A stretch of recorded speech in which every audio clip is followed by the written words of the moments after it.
Christ. In today's Holy Mass, we include in our prayers the following intentions.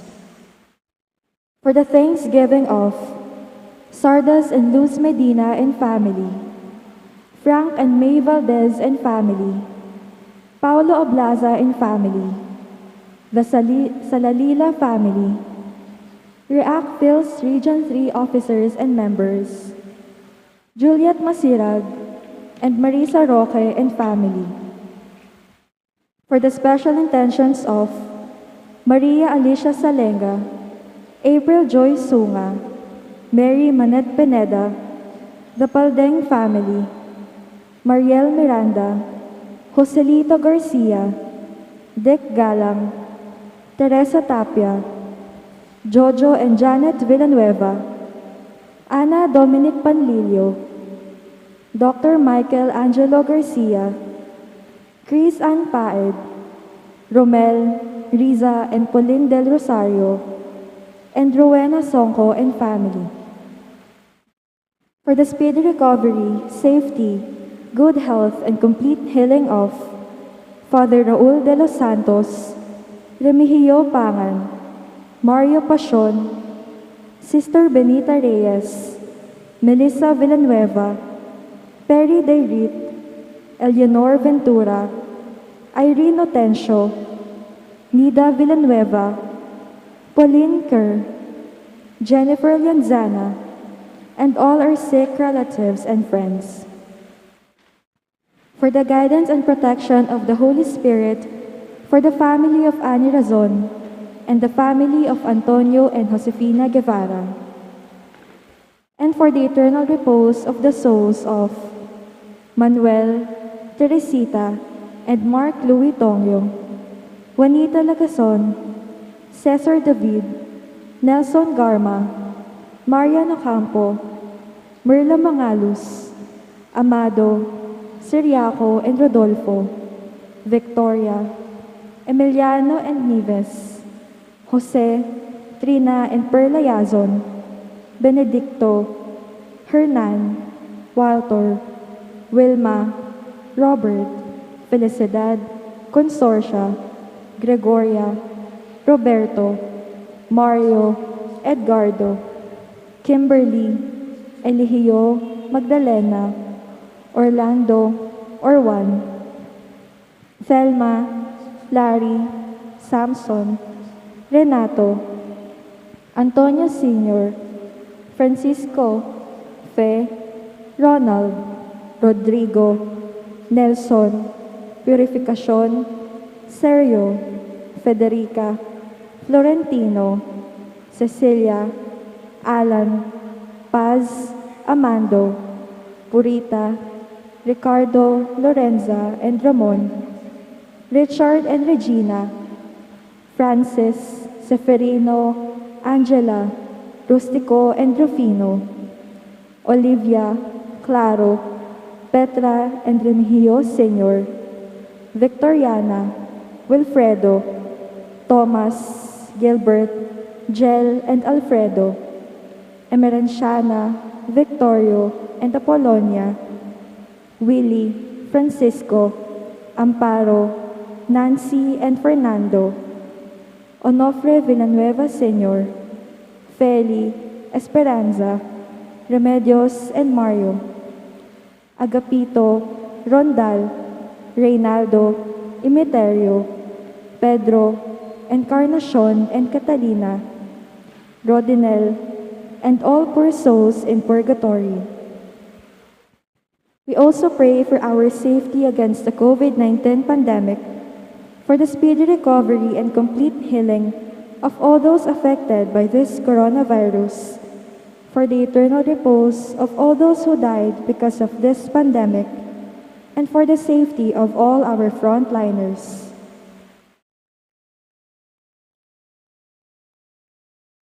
We all kneel for the Oratio Imperata.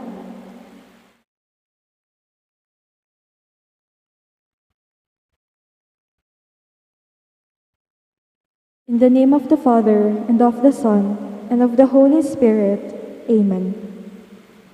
Merciful and compassionate Father, We confess our sins, and we humbly come to you to find forgiveness and life.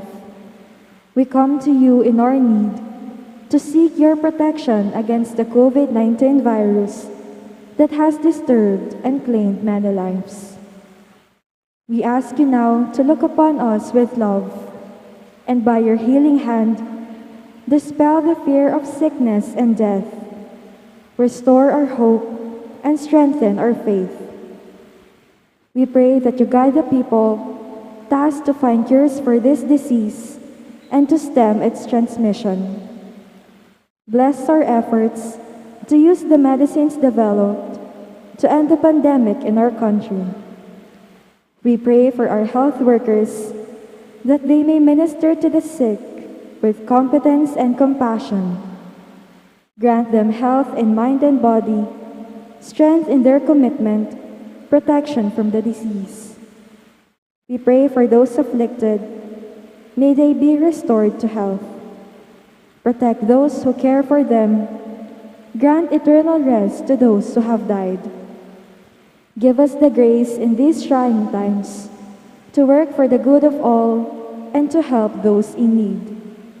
May our concern and compassion for each other see us through this crisis and lead us to conversion and holiness. Grant all this through our Lord Jesus Christ, your Son, who lives and reigns with you in the unity of the Holy Spirit, God forever and ever.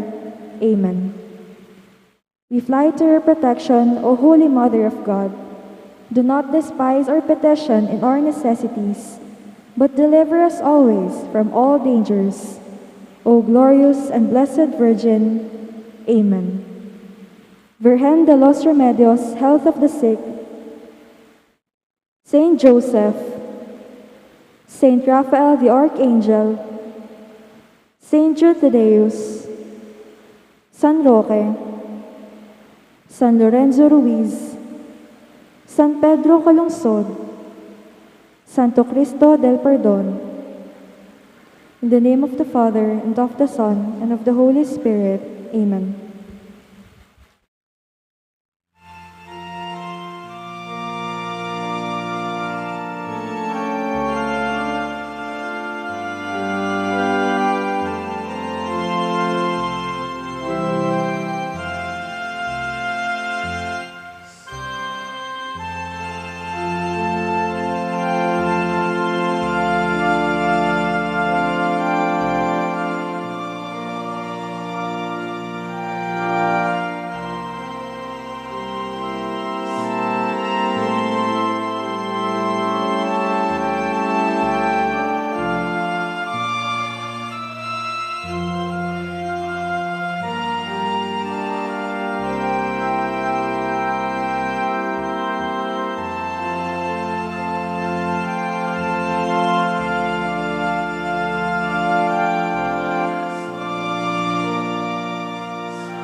In the name of the Father, and of the Son, and of the Holy Spirit. Amen. The grace of our Lord Jesus Christ and the love of God and the communion of the Holy Spirit be with you all. And with your spirit. It's the 32nd Sunday in the ordinary time today. We only have 2 more Sundays left for this current liturgical year. Let us prepare ourselves to celebrate the sacred mysteries by acknowledging our sins. I confess To Almighty God and to you, my brothers and sisters, that I have greatly sinned in my thoughts and in my words, in what I have done and in what I have failed to do. Through my fault, through my most grievous fault. Therefore, I ask Blessed Mary, ever Virgin, all the angels and saints, and you, my brothers and sisters, to pray for me to the Lord our God. May Almighty God have mercy on us, forgive us our sins, and bring us to everlasting life. Amen.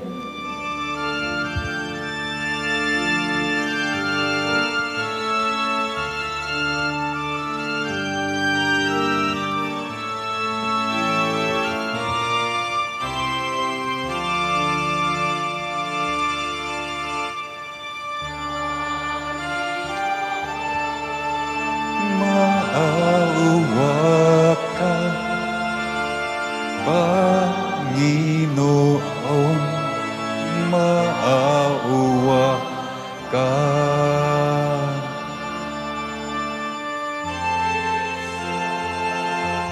Maawa ka,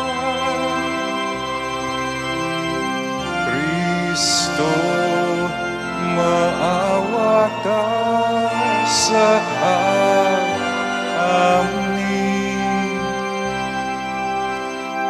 Panginoon, maawa ka. Panginoon, maawa ka.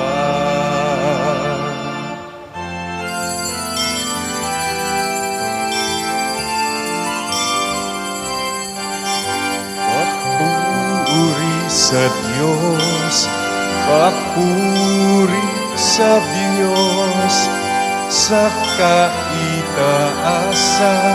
Papuri sa Diyos, papuri sa Diyos, papuri sa Diyos, sa kaitaasan.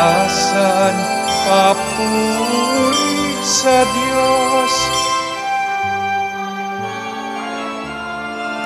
Sa mga taong kinalulugan niya, pinupuri ka namin, dinarangal ka namin, sinasamba ka namin, ipinagbubunyi ka namin.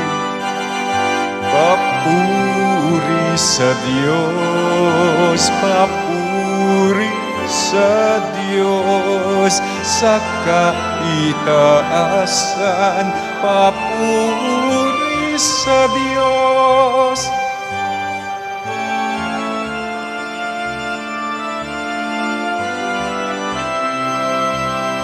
Panginoong Diyos, Hari ng langit, Diyos amang makapangyarihan sa lahat. Panginoong Jesucristo, bugtong na anak.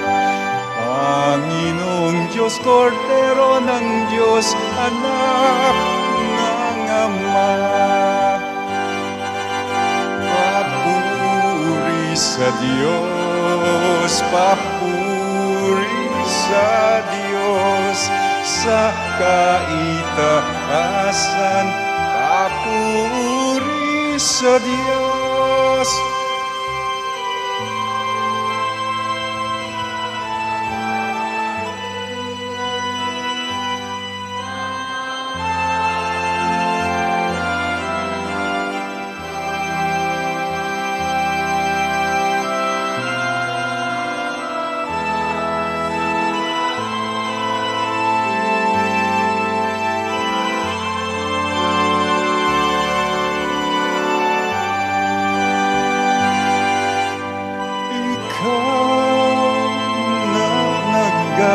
walis ng mga kasalanan ng mundo. Tanggapin mo ang aming kahilingan. Ikaw na naluklok sa kanan ng Ama. Papuri sa Diyos, papuri sa Diyos, sa kaitaasan, papuri sa Diyos. Ikaw lamang ang banal at ang kataas-taasan.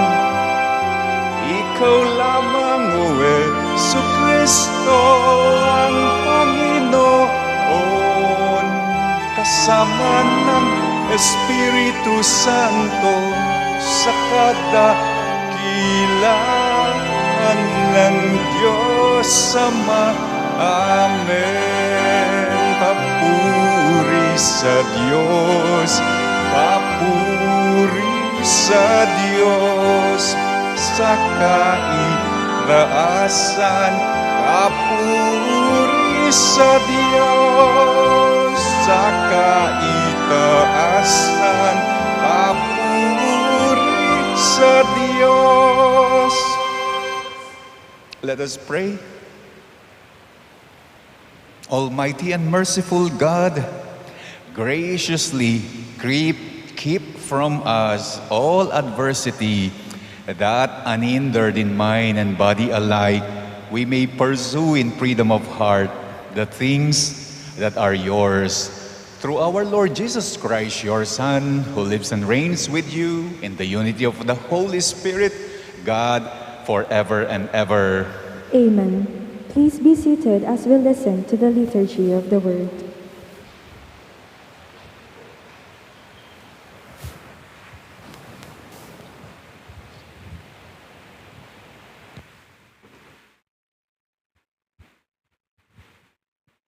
A reading from the second book of Maccabees.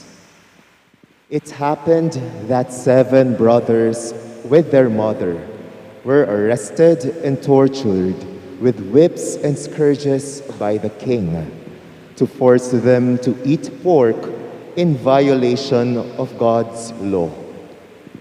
One of the brothers, speaking for the others, said, "What do you expect to achieve by questioning us? We are ready to die rather than transgress the laws of our ancestors."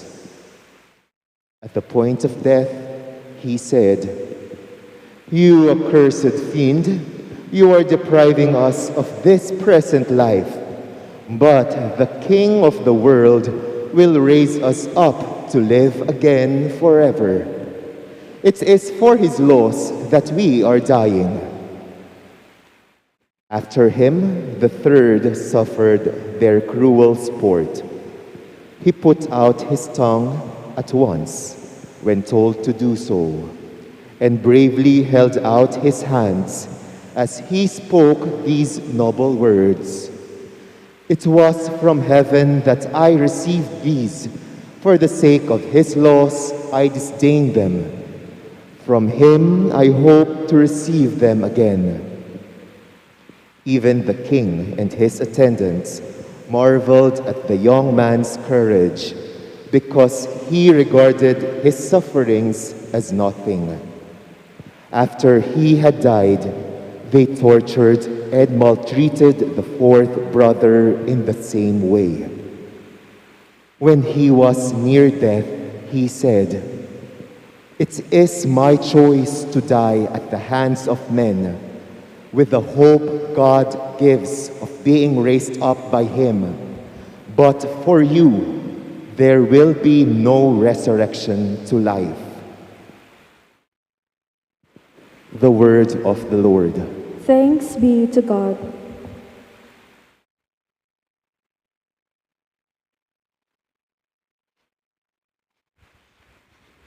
We respond to the verses with a song. Lord, when your glory appears, my joy will be full. Lord, when your glory appears, my joy will be full. Hear, O Lord, a just suit. Attend to my outcry. Hearken to my prayer from lips without deceit. Lord, when your glory appears, my joy will be full. My steps have been steadfast in your paths. My feet have not faltered. Call upon you, for you will answer me, O God. Incline your ear to me, hear my word. Lord, when your glory appears, my joy will be full. Keep me as the apple of your eye. Hide me in the shadow of your wings. But I, in justice, shall behold your face. On waking, I shall be content in your presence. Lord, when your glory appears, my joy will be full.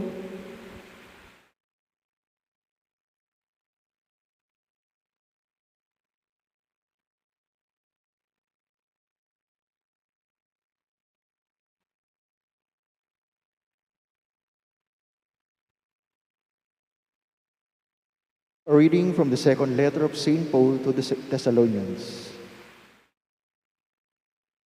Brothers and sisters, may our Lord Jesus Christ Himself and God our Father, who has loved us and given us everlasting encouragement and good hope through His grace, encourage our hearts and strengthen them in every good deed and word.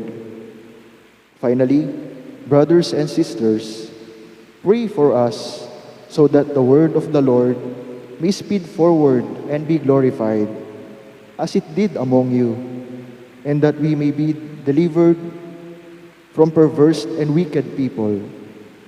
For not all have faith, but the Lord is faithful. He will strengthen you and guard you from the evil one. We are confident of you in the Lord, that what we instruct you, you are doing and will continue to do. May the Lord direct your hearts to the love of God and to the endurance of Christ. The word of the Lord. Thanks be to God. We all rise to honor the Holy Gospel.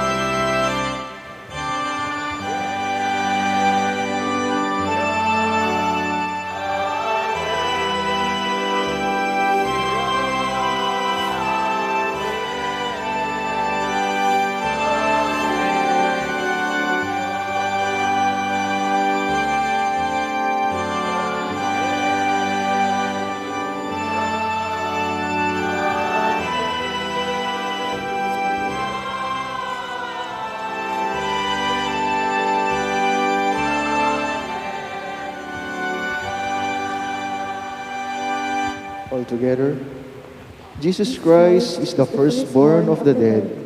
To Him be glory and power forever and ever.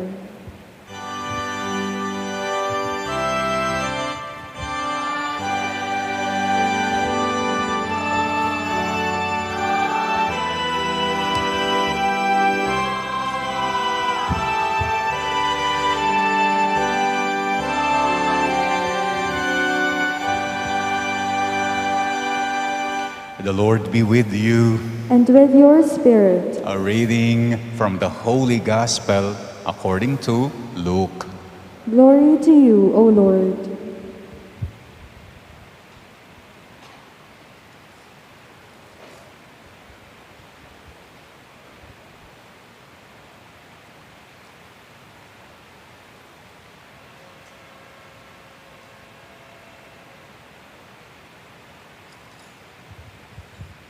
Some Sadducees, those who deny that there is a resurrection, came forward and put this question to Jesus, saying, "Teacher, Moses wrote for us, if someone's brother dies, leaving a wife but not child, his brother must take the wife and raise up descendants for his brother.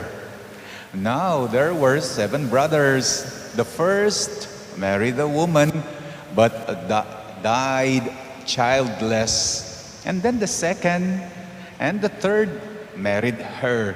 And likewise, all the 7, they died childless. And finally, the woman also died. Now at the resurrection, whose wife will that woman be? For all 7 had been married to her. Jesus said to them, the children of this age, they marry and remarry, but those who are deemed worthy to attain to the coming age and to the resurrection of the dead, they neither marry nor are given in marriage. They can no longer die, for they are like angels. They are the children of God, because they are the ones who will rise. That the dead will rise, even Moses made known in the passage about the burning bush, when he called out the Lord, the God of Abraham, the God of Isaac, and the God of Jacob. He is not God of the dead, but God of the living. For to him all are alive.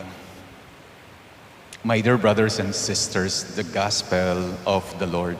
Praise to you, Lord Jesus Christ.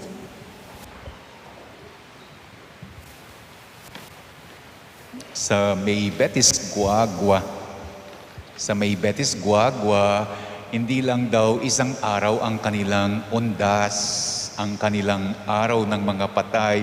Hindi lamang daw isang araw sila nagpupunta sa sementeryo, kung hindi 9 na araw ang kanilang undas, ang kanilang araw ng mga patay.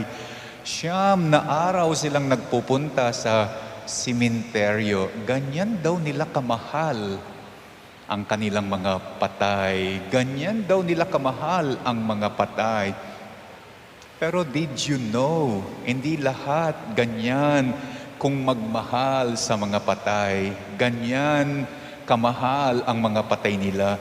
Hindi lahat daw sa ating mga tao dito sa mundong ibabaw nagsisindi para sa mga patay, nagsisindi ng kandila para sa kanilang mga patay.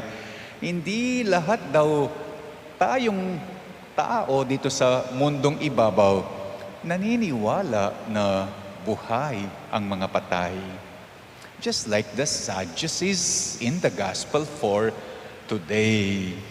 Merong controversy sa ating ebanghelyo ngayon. The controversy is between those who believe that the dead are alive, which is the Lord Jesus, and those who dismiss this belief as ridiculous. Those who dismiss that the dead are alive as ridiculous, katawa-tawa.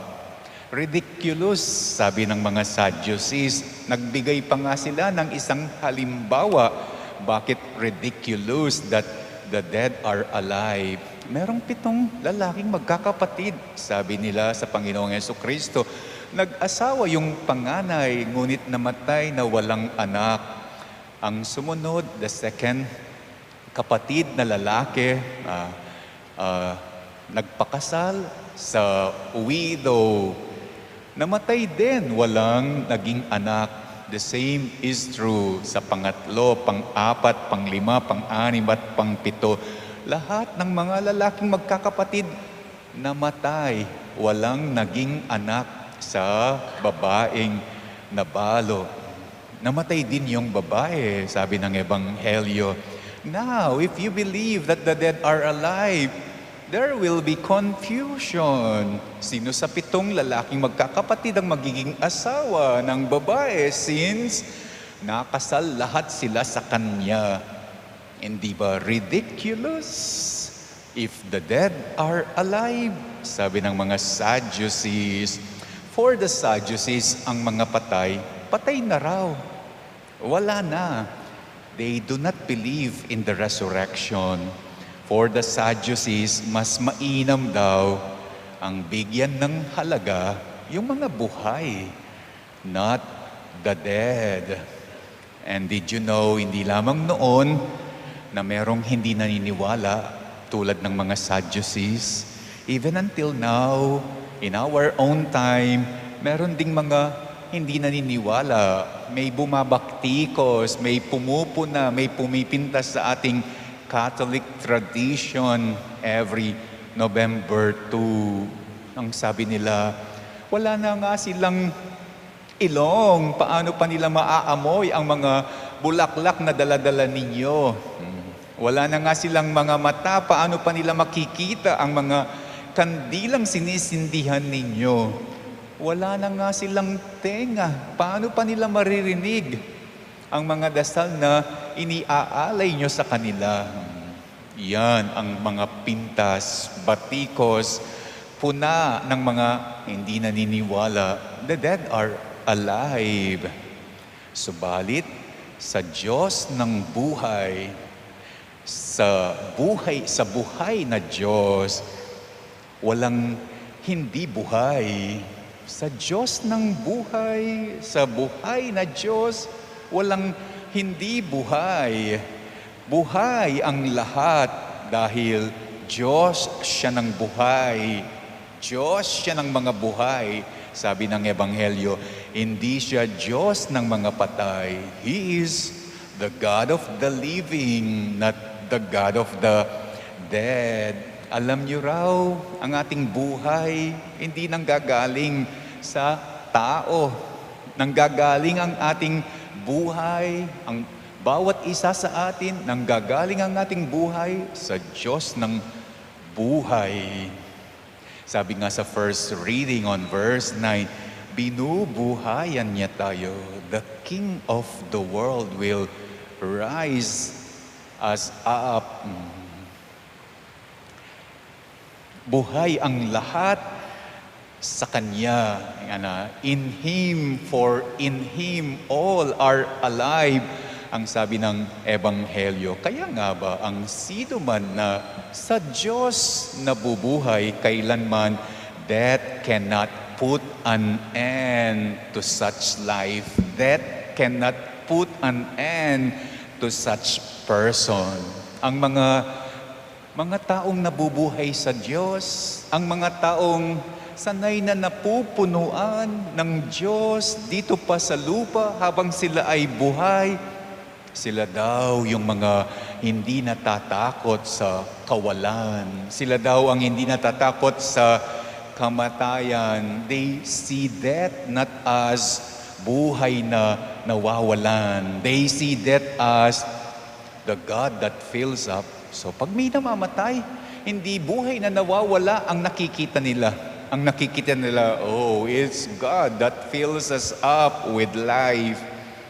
What they see in death is not buhay na natatapos, kung hindi buhay Diyos na nagkukumpleto, Diyos na nagbubuo.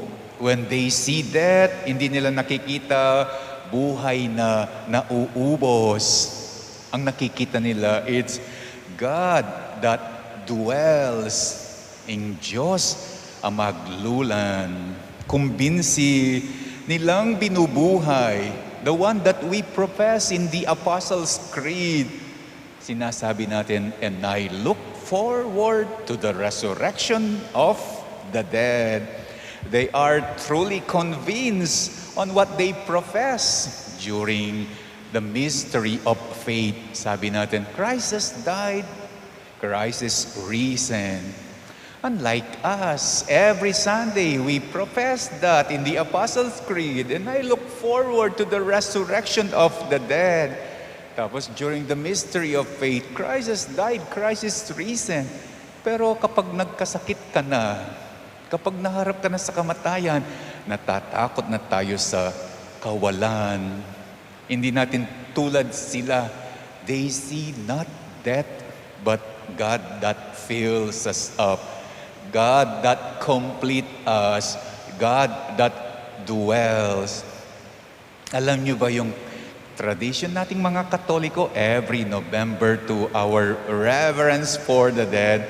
For me, it is also a profession of this faith, the resurrection of the dead. When we visit them in the cemetery, praying for them, lighting candles for them, bringing flowers for them, we profess this belief, the resurrection of the dead. Buhay ang mga patay na sa Diyos ay nabubuhay. It is this faith that we proclaim the resurrection of the dead. The dead are alive. Why do we still commune with them? If we do not believe in this, the resurrection of the dead, why do we still keep in contact with them? It's because life still flows from them, between them and us. The love continues, the presence continues. We still feel each other. We still find comfort and consolation to each other because there is a living God that connects the living us and the dead that we visit. Ipakita natin sana, hindi lamang sa salita, not only through our lips, the belief that we profess every Sunday in the Apostles' Creed and in the mystery of faith. I look forward to the resurrection of the dead. Christ has died and Christ is risen. Let us live it with conviction that we are truly convinced na ang mga patay ay buhay. Ang mga patay na sa Diyos nabubuhay. I believe in one God, the Father Almighty, maker of heaven and earth, of all things visible and invisible. I believe in one Lord Jesus Christ, the only begotten Son of God, born of the Father before all ages, light from God, light from light, true God from true God. Begotten, not made, consubstantial with the Father. Through him all things were made. For us men and for our salvation, he came down from heaven, and by the Holy Spirit was incarnate of the Virgin Mary and became man. For our sake, he was crucified under Pontius Pilate. He suffered death and was buried, and rose again on the third day in accordance with the Scriptures. He ascended into heaven and is seated at the right hand of the Father.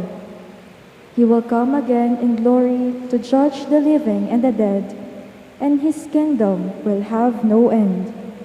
I believe in the Holy Spirit, the Lord, the giver of life, who proceeds from the Father and the Son, who with the Father and the Son is adored and glorified, who has spoken through the prophets. I believe in one holy, Catholic, and Apostolic Church. I confess one baptism for the forgiveness of sins. And I look forward to the resurrection of the dead and the life of the world to come.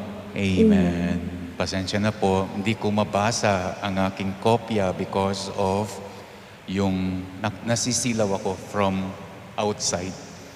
God our Father, through your Son's resurrection, you make us realize the power of new life in Christ over sin and death, and liven our dearly life in your Spirit as we now say, loving Father, you are our hope of new life.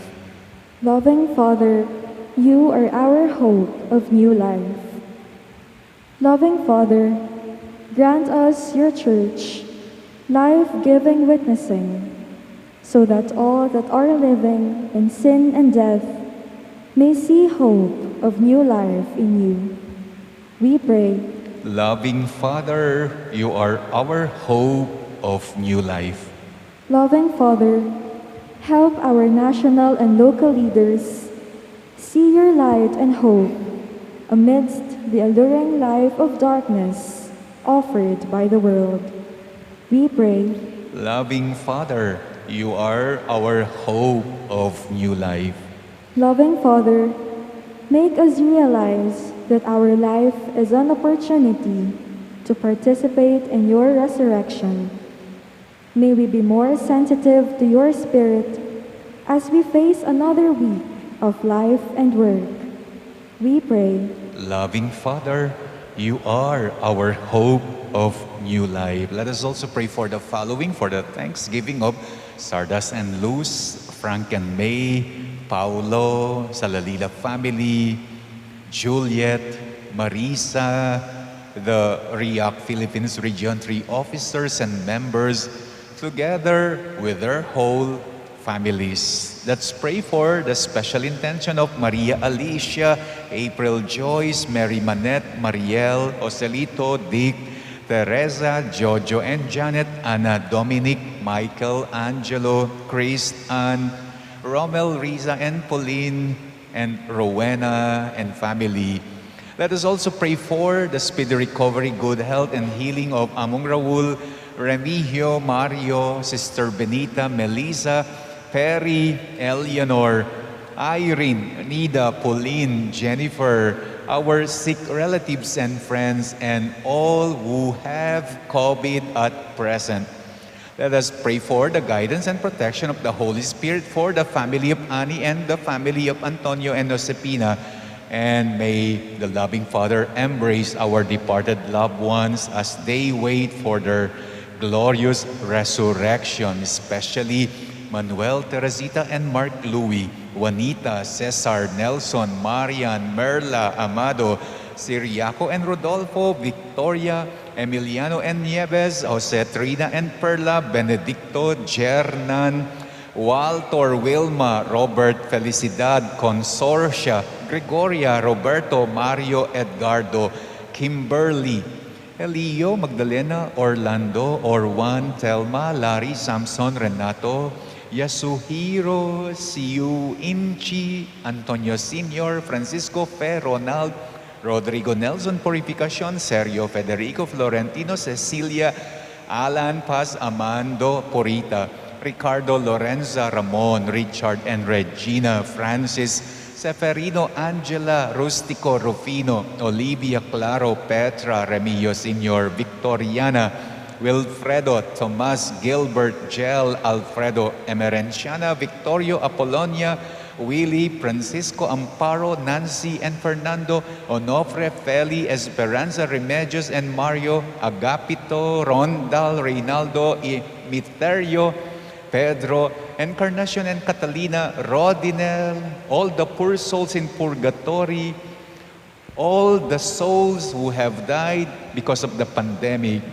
Let us also pray for our own safety against COVID and the safety of all our frontliners against COVID. We pray.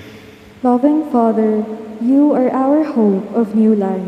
In silence, let us pray for our own personal intentions.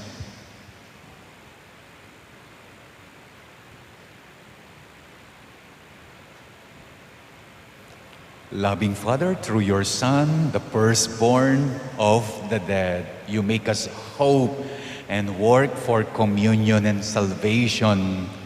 Empower us as we participate in the resurrection of Jesus Christ, your Son and our Lord. Amen.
rise for the incense.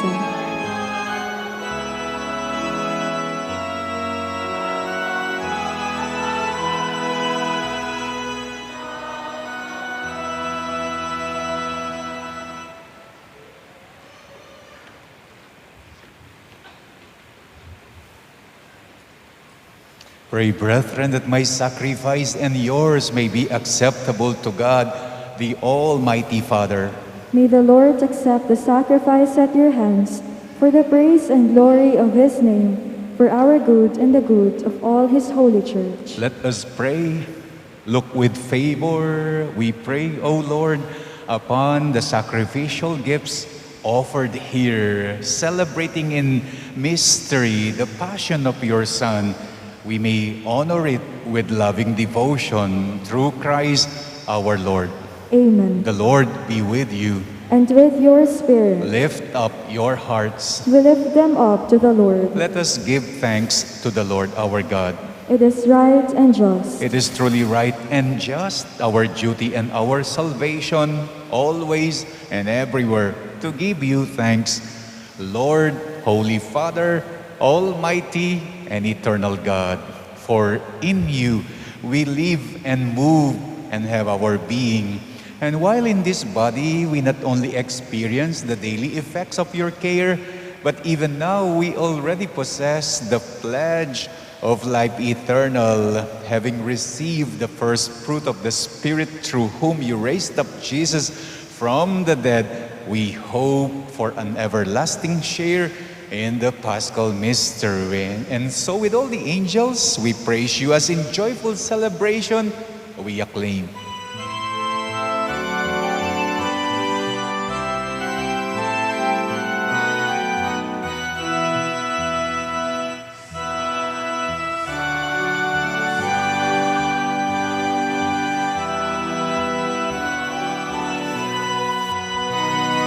Napupuno ang langit at lupa ng kadakilaan mo.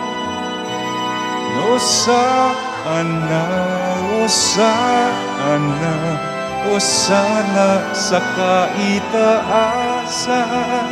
Hosana, Hosana, Hosana sa kaitaasan. Nagpala ang naparirito sa ngalan ng Panginoon. Hosana, Hosana, Hosana sa kaitaasan.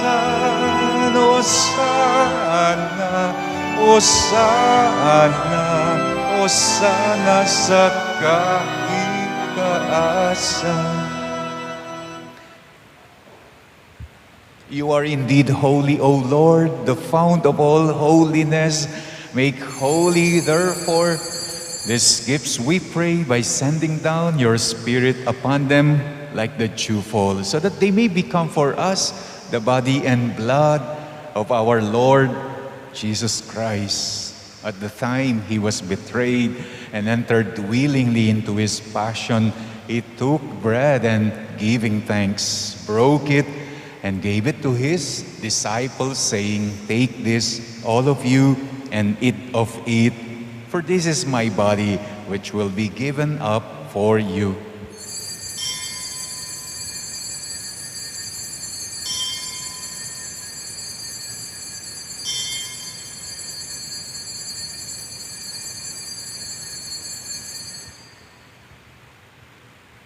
In a similar way, when supper was ended, he took the chalice, and once more, giving thanks, he gave it to his disciples, saying, "Take this, all of you, and drink from it, for this is the chalice of my blood, the blood of the new and eternal covenant, which will be poured out for you and for many, for the forgiveness of sins. Do this in memory of me."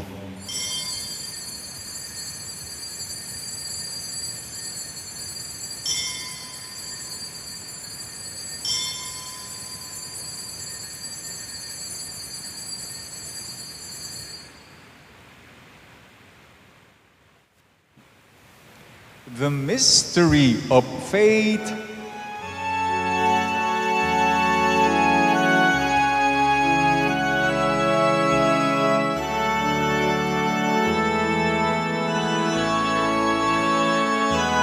Si Kristo ay namatay, si Kristo'y muling nabuhay. Si Kristo ay babalik sa wakas ng panahon. Si Kristo ay namatay, si Kristo'y muling nabuhay. Si Kristo ay babalik sa wakas ng panahon, ng panahon. Therefore, as we celebrate the memorial of His death and resurrection, we offer you, Lord, the bread of life and the chalice of salvation, giving thanks that you have held us worthy to be in your presence and minister to you. Humbly we pray that partaking of the body and blood of Christ, we may be gathered into one by the Holy Spirit. Remember, Lord, your church is spread throughout the world and bring her to the fullness of charity. Together with Francis, our Pope, Florentino, our Bishop, and all the clergy. Remember our brothers and sisters who have fallen asleep in the hope of the resurrection, and all who have died in your mercy. You welcome them into the light of your face, especially the departed that we are praying now. Have mercy on us all, we pray. Have mercy on the officers and members of REAC Philippines Region 3. That with the Blessed Virgin Mary, Mother of God, with Blessed Joseph, her spouse, with the blessed apostles and all the saints who have placed you throughout the ages, we may merit to be co-heirs to eternal life and may praise and glorify you through your Son, Jesus Christ. Through Him, and with Him, and in Him, O God, Almighty Father, in the unity of the Holy Spirit, all glory and honor is yours forever and ever.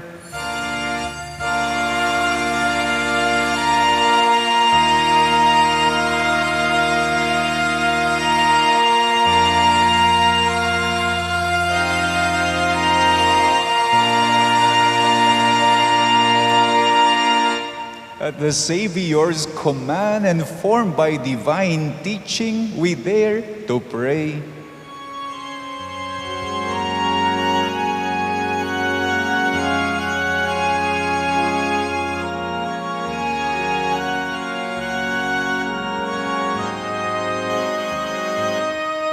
Amo namin, sumasalangit ka, sambahin ngalan mo, mapasa amin ang kaharian mo, sundin loob mo dito sa lupa para nang sa langit. Bigyan mo po kami ngayon ng aming kakanin sa araw-araw. Patawarin mo kami sa aming mga sala para ng Ipapatawad namin sa nagkakasala sa amin, nga't huwag mo kaming ipaintulot sa tukso, at yadyaan mo kami sa lahat ng masama. Deliver us, Lord, we pray, from every evil. Graciously grant peace in our days, that by the help of your mercy we may be always free from sin and safe from all distress, as we await the blessed hope and the coming of our Savior, Jesus Christ. For the kingdom, the power, and the glory are yours, now and forever. Lord Jesus Christ, who said to your apostles, "Peace I leave you, my peace I give you," look not on our sins, but on the faith of your church, and graciously grant her peace and unity in accordance with your will, who live and reign forever and ever. Amen.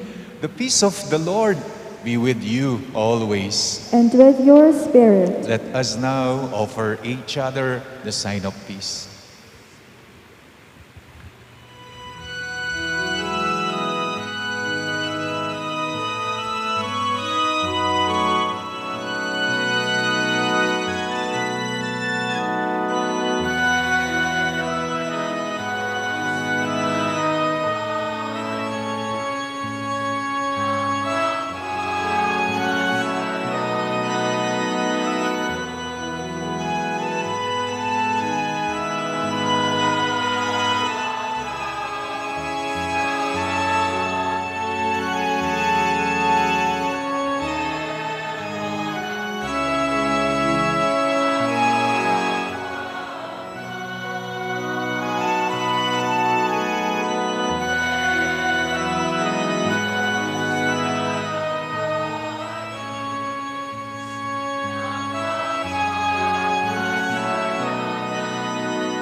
Behold the Lamb of God.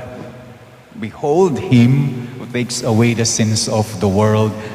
Blessed are those called to the supper of the Lamb. Lord, I am not worthy that you should enter under my roof, but only say the word, and my soul shall be healed.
Meron po tayong marriage banns announcement. Si Jude Chester Malungkot, anak ni na Celestino Jr. at Cynthia Malungkot ng Block 8, Lot 17. Ikakasal on December 10 sa San Agustin Parish, San Agustin City of San Fernando. Meron ding ikakasal pero sa Panginoong Diyos. 3 about to be ordained as deacons. Christian Ray Kayanan of San Guillermo Parish, Bacolor. Omar Nino, Defensor of St. Joseph the Worker Parish, Florida Blanca. And Arjon de la Cruz of San Vicente Ferrer Parish, Calulut. They will be ordained as deacon on December 1, Thursday, 9 a.m. at the Mother of Good Counsel Seminary Chapel. On tomorrow, Monday, until Friday, November 7 to November 11, wala po tayong misa dito sa parokya dahil all the clergy of Pampanga will be going to Tagaytay for their annual clergy retreat. It's the first time since 2 years dahil sa pandemic. So, the whole week, wala po tayong misa dahil wala po ang mga pari ng Pampanga. November 7 to 11. Ito po yung ating financial report for the month of October. Yung pumasok na pera, 564,634. Yung lumabas na pera, expenses, 543,564.22. Kalahati po dyan sa expenses, 543,564. Kalahati po dyan, tinulong ng Parish funds para sa fiesta expenses. Meron pa pong natira kahit na ginamit yung kalahati na 21,069.78. Ibabawas yung 9,000 na expenses ng Parish, meron pang natira na 12,069.78. So yung pera po natin nung September, hindi na sila nagalaw. They remain intact. Nadagdagan pa po. For the month of October, naging 638,697.61 po ang pondo ng parokya. And here is the financial report of the fiesta. Maliit lang po sila. Yung pong pumasok na mga offertory envelopes for October 4, 5, 6, 7, yung Triduum ng Holy Rosary, 26,040. Yung pumasok na offertory sobre for October 18 to 28, Pista ni St. Jude, 102,542. Merong mga nag-donate, CFM, yung mga kumakanta sa itaas, June and Shirley, Carlos and Rose, Lourdes, Cherry, and Riza, 25,500. Tapos po yung pinakahuli, yung 257,394.8, yun po yung galing sa Parish funds. Subsidy from Parish funds. Kasi po yung pumasok na pera, 154,000 lang. Ang gastos, 411,476. So kailangan niya ng punuin, kailangan niya ng punan yung kulang from Parish Fund. Ang mga expenses natin, the food during October 7, Holy Rosary Feast at saka St. Jude Feast, 254,837. So halos po yung dinonate ng Parish Fund napunta sa pagkain na hinihanda. The flowers, 40,000. Musicos, 12. Yung donation natin sa Got Talent for yung gayak, 39,000 plus. Yung stipend during the October 4, 5, 6, and 7, 20. Yung stipend during the fiesta sa mga non-bishop, 36,000. And then the allowance for the organista, 5,500. Yung pong mga stipend during the novena at saka during the fiesta sa mga obispo, merong tumulong na certain individual. So hindi na po yan nasali sa gastos. Nakatulong po ng malaki yon para makatipid. Announcement. The Archdiocesan Christian Family Movement, or CFM, is sponsoring a 3-day marriage encounter seminar for married couples on November 18 to November 20, 2022 for free. The venue is at CFM Nazareth Home and Domingo Street Corner, Big Sorsho Drive in Quezon City. Transportation will be provided. For other details, you may contact the following persons: Jimmy and Zenny Castro, 0908-609-7917, or at 0949-609-5683. Bert and Angie Bautista, 0915-952-0071, or at 0945-315-5181. Thank you. Let us pray. Nourished by this sacred gift, O Lord, we give thanks to you and beseech your mercy that by pouring forth of your Spirit, the grace of integrity may endure in those your heavenly power has entered. Through Christ our Lord. Amen. The Lord be with you. And with your spirit. You bow for the blessing. May your family always rejoice together, O God, over the mysteries of redemption that they have celebrated, and grant its members the perseverance to attain the effects that flow from them. Through Christ our Lord. Amen. And may the blessing of the Almighty God, the Father, the Son, and the Holy Spirit come down on you and remain with you forever. Amen. Our celebration is now over. Go in the peace of Christ. Thanks be to God.